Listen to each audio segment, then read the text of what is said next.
tongue-tied into dollars from head to toe. With regular Raina by my side and she ready to flow. Grammatically correct, but you already know. Itim na beat, mula sa black man.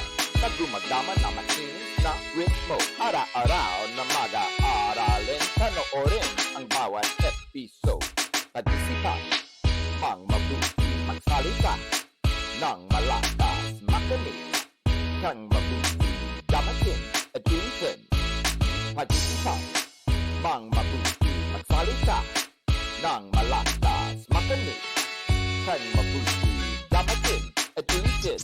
Itim na beat, itim na sapatos, na gumagama na makinis na ritmo. Itim na beat, itim na sapatos, na gumagama na makinis na ritmo. Itim na beat, itim na sapatos, na gumagama na makinis na ritmo. Itim na beat, itim na sapatos, na gumagama na makinis na ritmo.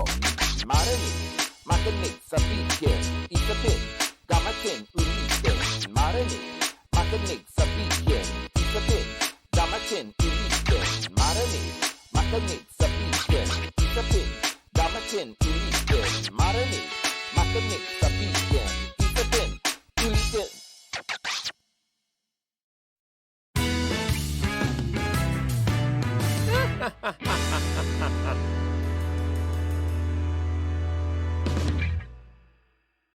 And welcome back to another episode of Tongue Tied in Tagalog, a language learning adventure.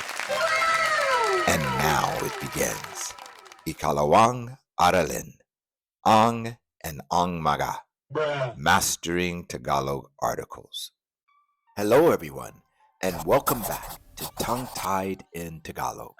I'm Ken, and today I'm joined by two very special guests, Lolo Alfredo and Lola Leslie.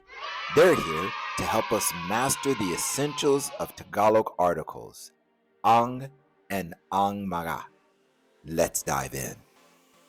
Lolo Alfredo, could you help us understand what ang means in Tagalog?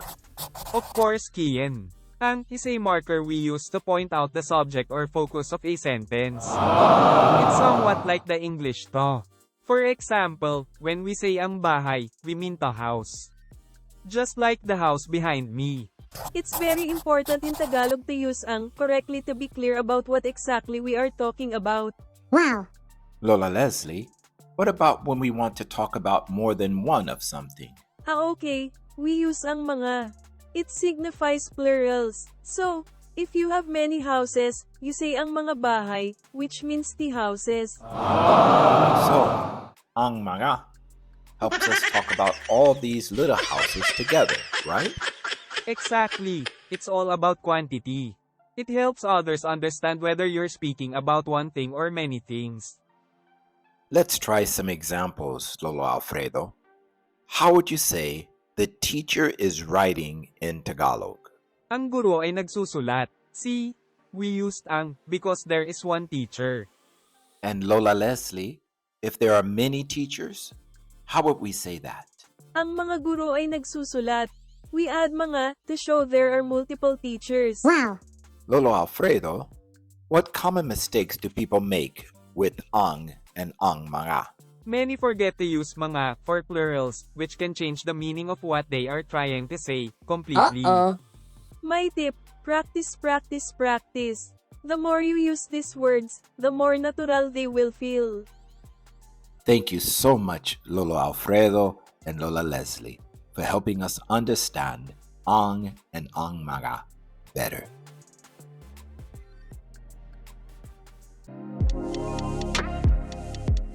Time for pagsusuri ng dialogue.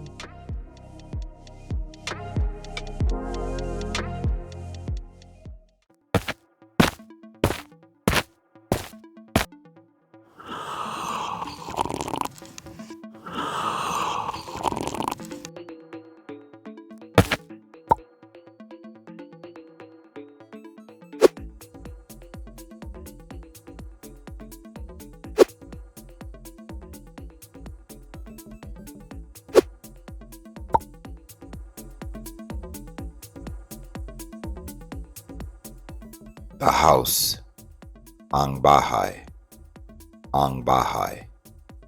ang bahay, the house. Writing, nagsusulat, nagsusulat, nagsusulat. Writing. The, ang,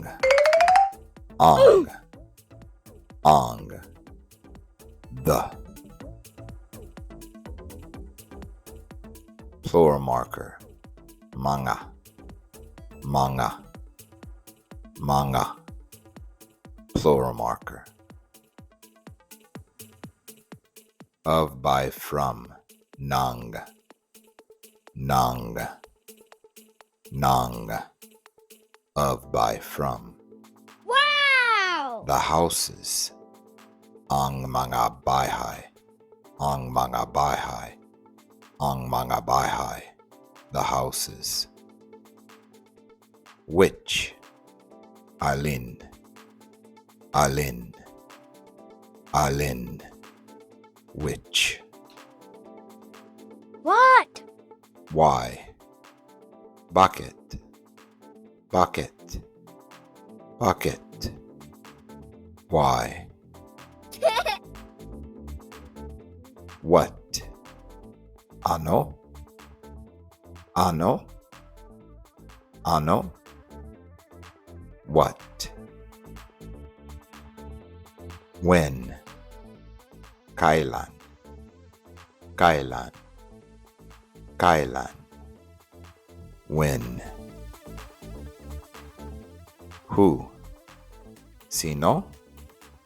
Sino? Sino?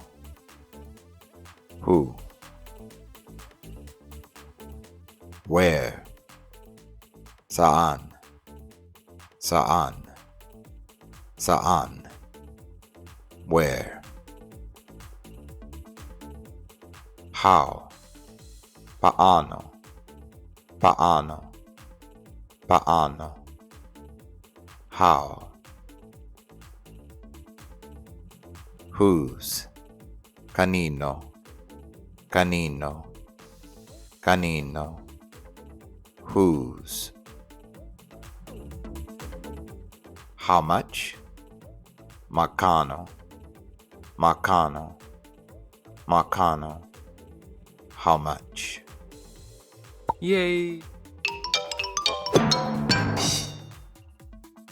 And now's a great time for Regla Reina's grammar rules.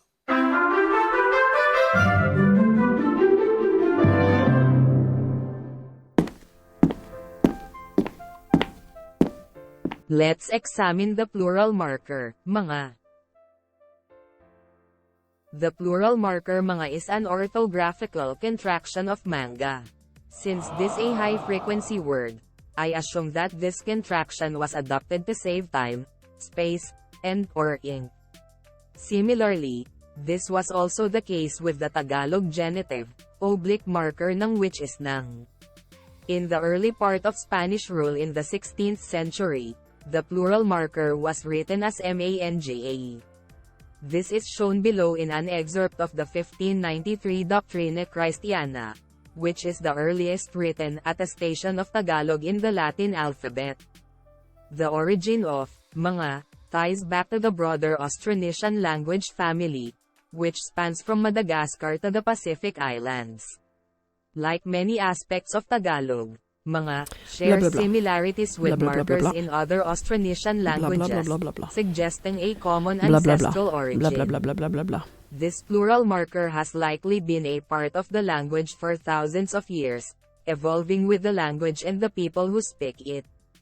In Tagalog, mga is used universally for all nouns, without regard to the noun's gender or other grammatical categories, which is somewhat unique compared to the pluralization rules in many Western languages that often have multiple forms depending on the gender or ending of the noun.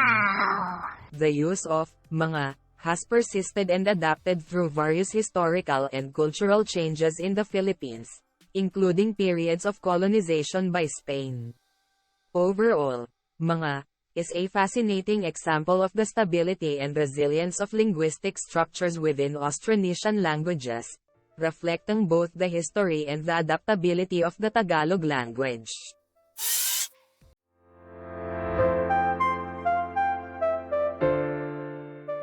One unique cultural point about the Philippines is the tradition of Bayanihan, which represents communal unity and cooperation. Awesome! Bayanihan traditionally involves community members coming together to help a family move their house to a new location. The house, often made of bamboo and nipa palm, is carried on bamboo poles by volunteers. Okay. This practice symbolizes the Filipino spirit of communal effort, cooperation, and mutual support, extending beyond house moving to various aspects of community life and disaster response. Well, folks, that's it for today. Thank you for watching, and welcome next time to Tongue Tied in Tagalog. See you next time. Hanggang sa muli. Hanggang sa muli. Paalam. Hanggang sa muli. Hanggang sa muli. Paalam.